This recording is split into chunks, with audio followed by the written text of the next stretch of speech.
이번 주제는 마진은 어떻게 설정하시는지에 대한 질문이 간헐적으로 계속 올라와가지고 마진 설정법에 대해서 팁을 좀 나누려 합니다.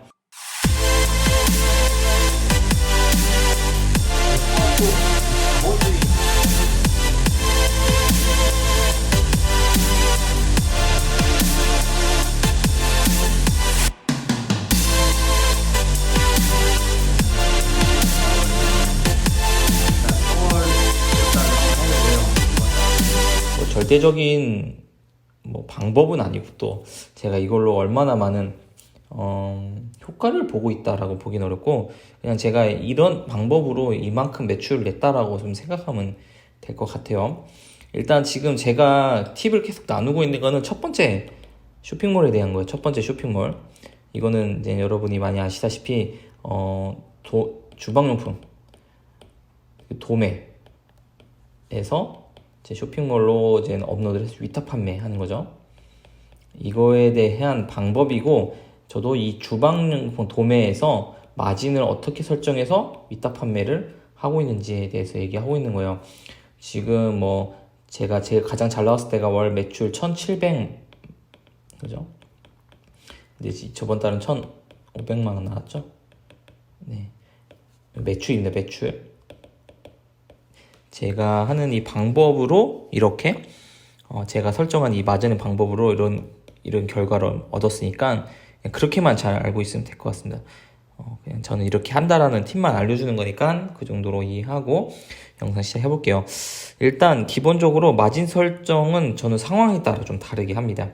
모든 제품마다 상황마다 동일하게 적용하진 않고요. 저는 약간 다른 상황에 따라 좀 다르게 설정을 해요. 첫 번째로 기본 저는 15에서 20%를 맞추려고 노력을 합니다. 제품 소싱을 하다 보면 키워드를 얻기 위해서 아마 검색을 해볼 거예요. 제 제품, 유사한 제품들이 네이버에서 얼마 정도에서 팔고 있는지에서 기본적으로 가격이 얼마인지 알 수 있을 거예요. 그런데 도매 상품을 저번에 얘기했듯이 도매국, 그죠? 또 오너클랩? 제가 이런 유명한 도매 사이트는 별로 좋아하지 않는다는 게, 제가 올리고 있는 제품이 벌써 수많은 사람들이 똑같은 제품을 이렇게 올리고 있기 때문에 가격 경쟁이 될 수가 없어요.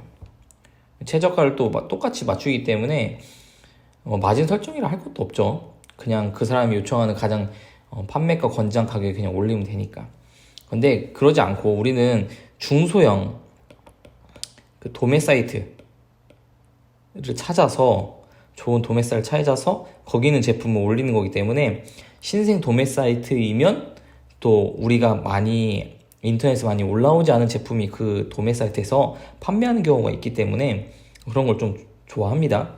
그래서 중소형 이런 사람들이 많이 이용하지 않는 도매 사이트를 찾아서 거기서 제품을 올린다면 이 제품을 팔고 있는 사람이 그렇게 많지 않을 거예요.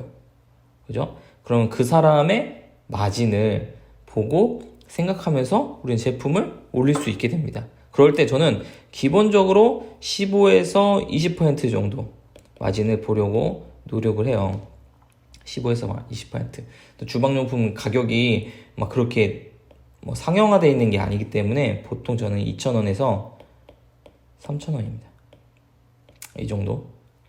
3,000원 정도 봐요. 그래서 그냥 기본적으로 제가 인터넷에서 주문이 들어오는데 클릭하면서 주문을 넣는 이 과정을, 기본적으로 제 노동을 2에서 3,000원이라 그냥 생각을 하고 마진을 맞춥니다. 근데 이건 가장 기본적인 상황이에요. 근데 상황에 따라 좀 다를 수 있겠죠. 두 번째는 최저가를 맞출 수 있다면 마진을 포기하고 올린다, 이런 경우가 있어요.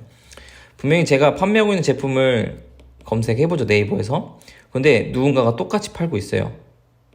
근데 이 사람이 마진을 좀 보는 거예요.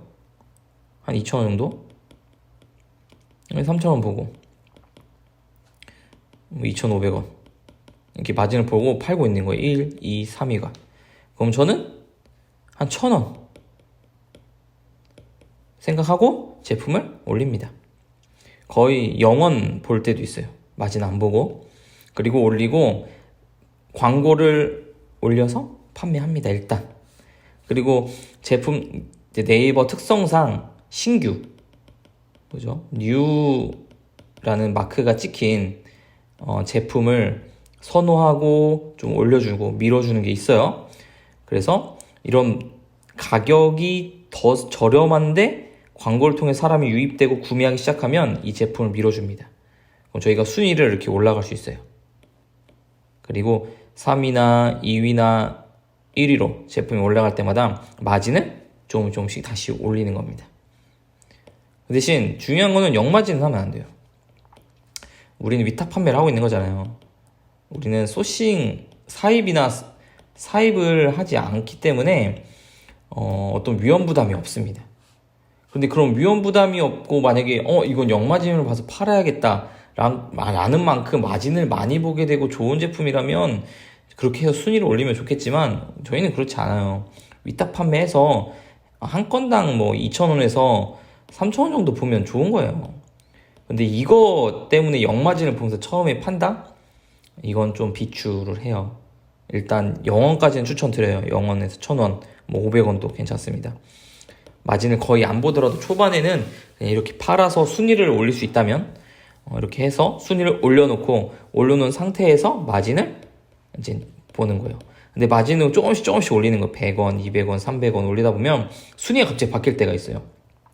그러면 이때가 순위가 바뀌는 딱 그 시점이구나 생각하고 순위가 바뀌기 전 마진으로 다시 바꿔놓으면 돼요. 그러면 이제 이 제품은 이 정도 마진으로 이제 팔면 되겠구나 라고 하면 되는 겁니다. 뭐 이렇게 해서 최저가를 맞출 수 있는 게 있다면 마진을 포기하고 좀 올려서 순위 올린 다음에 다시 파는 겁니다. 자, 세 번째는 비싸고 좋다고 생각하는 건 확실히 마진을 두자. 일단 이런 거는 그 경쟁이 없다라는 거. 누군가가 이 제품을 팔지 않은 제품이어야 하겠죠. 저 같은 경우도 어떤 A 제품을 팔고 있었어요. 근데 저는 A 제품을 파는데 사람들이 인기가 많습니다. 그러면 A 제품과 유사한 제품을 찾아요, 저는. 네. A의 유사 제품을 찾아요. 그리고 그 A 제품의 유사 제품인데 약간 고급형 있죠. 찾습니다. 네. 좀 비싼 거. A 제품이 이 가격인데 이 가격보다 더 싼 걸 찾아야겠다 보다는 좀 반대로 고급형을 찾습니다. 그리고 이제 그걸 좀 강조하는 거예요. 고급형이라면 어떤 특성이 더 좋습니다. 훌륭합니다. 이렇기 때문에 이 제품이 더 좋은 겁니다. 라는 특징을 살려요. 분명히 이 A 제품, 인기 있는 이 A 제품의 그 리뷰를 보면 안 좋은 리뷰가 있어요. 단점. 그러면 이 단점에 반대되는 내용을 살리면서 이 고급형을 제품을 올립니다. 그리고 가격을 훨씬 올려요. 네. 어떤 경우도 있었냐면 A 제품이 있었고 A 유사 제품이 있어요. 근데 도매에서 이것보다 이게 더 싸요. 이게 만약에 2만원이라면 이거는 18,000원 정도. 근데 약간 이거보다 이게 더 좋은 장점이 있어요. 근데 이게 왜 싸냐라고 생각해보니까 이게 더 오래된 제품이네, 나온지. 이게 더 나중에 나온 거라 그래서 더 비싸게 나온 것 같은데 일단 이게 더 장점이 있더라고요. 그래서 이 장점을 더 살려서 저는 고급형이라고 올렸어요. 고급형? 무슨 제품? 그리고 마진을 훨씬 많이 보고 있습니다. 이런 식으로 하는 거죠. 그래서 저희가 도매를 할 때 이런 장점이 있는 거예요. 남들이 소비자들이 잘 모르는 제품들이 많습니다. 이게 더 신규인지 이게 신생인지 더 나중에 나온 제품인지 잘 몰라요. 근데 이 제품에 대한 장점을 분명히 내가 살릴 수 있는 제품이 있다. 비싸고 좋다라고 생각하게 만드는 거죠. 그리고 그 제품에 마진을 확실히 두면 이 제품은 비싸고 좋은 제품이라는 인식을 하게 되고 팔릴 수 있게 됩니다. 많이 팔리는 건 아니지만 고급형을 찾는 사람들이 분명히 생각하고 있어요. 그런 사람들을 위해 올려놓으면 마진을 좀 보면서 많이 팔 수 있게 되는 거예요. 네 번째, 가격을 한 번에 결정하려 하지 말자라고 제가 올렸어요. 보통 기본적으로 저도 이제 하루에 제품을 많이 올려야 되니까 마진을 이것저것 생각하고 올리면 너무 많은 시간이 듭니다. 그래서 일단 아까 첫 번째 얘기했듯이 15에서 20%더 단순히 생각해서 저는 한번 마진을 볼 때 2,000원에서 3,000원은 기본적으로 보자 라는 마음으로 가격을 올립니다. 근데 마진을 볼 때 너무 많은 생각을 하게 되면 제품 하나 올리는데 오래 걸리죠. 저는 이렇게 생각해놓고 제품을 일단 올려놔요.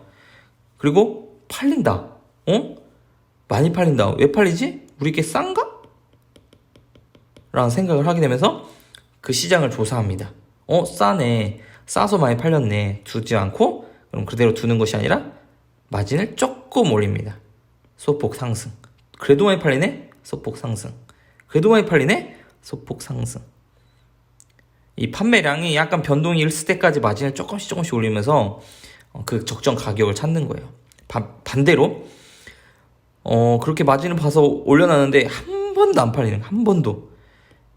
한 번도 안 팔려. 이제 그런 거는 한 번씩 이제 한 번도 안 팔리는 제품은 한 번씩 돌아봐야 돼요. 100개 올렸을 때, 200개 올렸을 때, 300개 올렸을 때 이런 어떤 기준을 생겨놓고 100개 한번 올려놓고 그동안 한 번도 안 팔린 제품들을 한 번씩 싹 보는 거예요. 그래서 이건 왜 안 팔렸을까? 가격이 문제인가? 하고 만약에 마진을 2,000원에서 3,000원을 봤는데 안 팔린다. 시장을 봐보니까 이거보다 더 마진을 적게 본다. 한 1,500원 정도 마진 내려보는 거예요. 1,000원도 내려보고 좀씩 내려보는 거예요. 그럼 또 순간 팔리는 가격이 올 거예요. 그럼 또 팔린다 계속 팔린다. 그리고 마진을 다시 올리는 거죠. 그 적정 지점을 찾을 때까지. 이게 쉽지 않아요. 이게 제품이 100개, 200개, 300개 쌓이면 안 팔리는 걸 찾아서 매번 그 가격을 찾는 게 쉽지는 않아요. 근데 위탁 판매는 어쩔 수 없어요. 인터넷 노가다입니다. 찾아서 적정 가격을 찾는 게 되게 중요하고, 저도 뭐 아직 가격을 매번 수정하면서 못 찾은 제품이 되게 많아요. 근데 이렇게 해서 마진을 결정하는 거예요. 그래서 첫 번째, 내가 한 번에 그 가격을 결정해서 한 번에 팔아야겠다라는 거 생각하지 말고 일단 제품을 올리는 게 되게 중요한 거니까. 올리고 팔리면 마진을 올리고 안 팔리면 다시 가격을 수정한다 생각하면 되고, 가격 수정을 자주 한다고 해서 그 순위가 떨어지진 않아요. 네, 이건 분명합니다. 수도 없이 했어요. 가격 수정. 이런 약간 오해 같은 것들이 있는 것 같은데, 가격 수정을 해도 제품 순위와는 별로 변동이 없으니까, 상관이 없으니까 그렇게 생각하시고 올리면 될 것 같습니다. 네 번째 하면서 제가 생각이 들었던 건데, 위탁 판매는 제품 올리는 시간이라는 노동을 파는 거예요.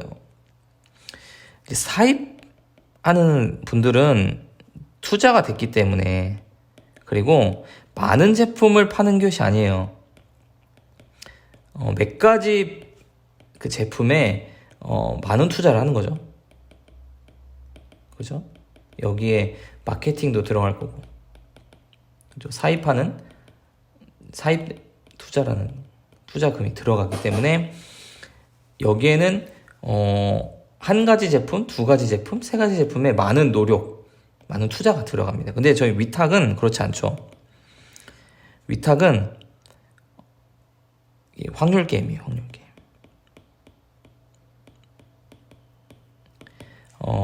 위탁이라는 방법으로, 위탁이라는 마진으로 팔았을 때 팔릴 수 있는 제품을 내가 찾느냐라는 그 게임이에요. 게임. 위탁이라는 그 구조 자체가 제작이 있죠, 도매 있죠, 소매 있죠, 소비자. 근데 도매에서 소매로 넘어올 때 위탁이에요. 위탁. 배송도 도매가 해주는 거예요. 그러면 그만큼 마진을 우리가 많이 볼 수가 없어요. 그렇죠? 조금밖에 못 봐요. 근데 더 보고 싶어서 마진을 계속 올리게 되면 가격 경쟁이 안 돼요. 사람들은 위탁은 경쟁이 안 된다, 포기하죠. 위탁은 하면 안 된다라고 얘기를 해요. 그런데 여러분, 지금 우리가 착각하고 있는 것 중에 하나가 뭐냐면, 지금 인터넷으로 팔고 있는 모두 시장이 전부다라고 생각하면 안 돼요. 인터넷 인터넷으로 판매되는 온라인 소비 시장이 늘어나고 있어요. 계속 증가하고 있습니다. 온라인으로 판매하지 않았던 제품들이 계속 이제 온라인으로 들어와서 판매가 되는 거예요. 새로운 제품들이 계속 끊임없이 늘어나고 있고, 이젠 이 시장, 제품을 판매하는 이런 시장이 온라인에 맞춰서 변형하고 있습니다. 그럼 위탁 판매라는 우리에게도 기회는 계속 찾아오고 있어요. 이전에 팔리지 않았던 게 위탁으로도 팔리고 있는 거예요. 그럼 이전에 팔리지 않았던 게 위탁이라는 마진을 통해서도 분명히 팔릴 수 있는 기회가 우리한테 오는 거예요. 우리는 그걸 찾는 겁니다. 기존에 원래 생각해 봅시다. 핸드폰, 케이스 이런 거 저희가 위탁으로 이거 어떻게 팔아요? 이미 지금 제작해서 싸게 진짜 직접 제작해서 판매하고 있는 사람이 엄청 늘어나고 있는데 우리가 어떻게 이걸 위탁해서 팝니까?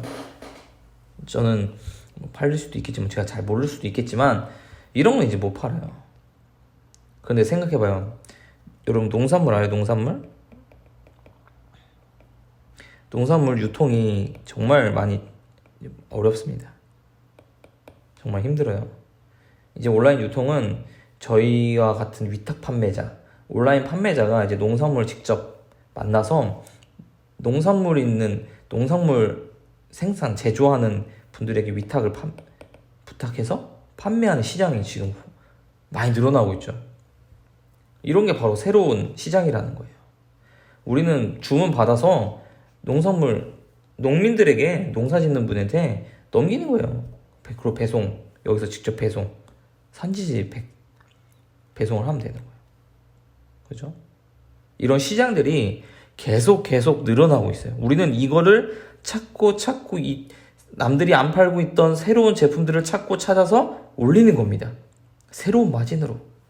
우리는 그것을 찾는 일들을 하고 있는 거기 때문에 온라인 시장에 아직 들어오지 않은 수많은 제품들을 우리는 찾아서 계속 올리면 됩니다. 저 같은 경우도 주방용품이에요.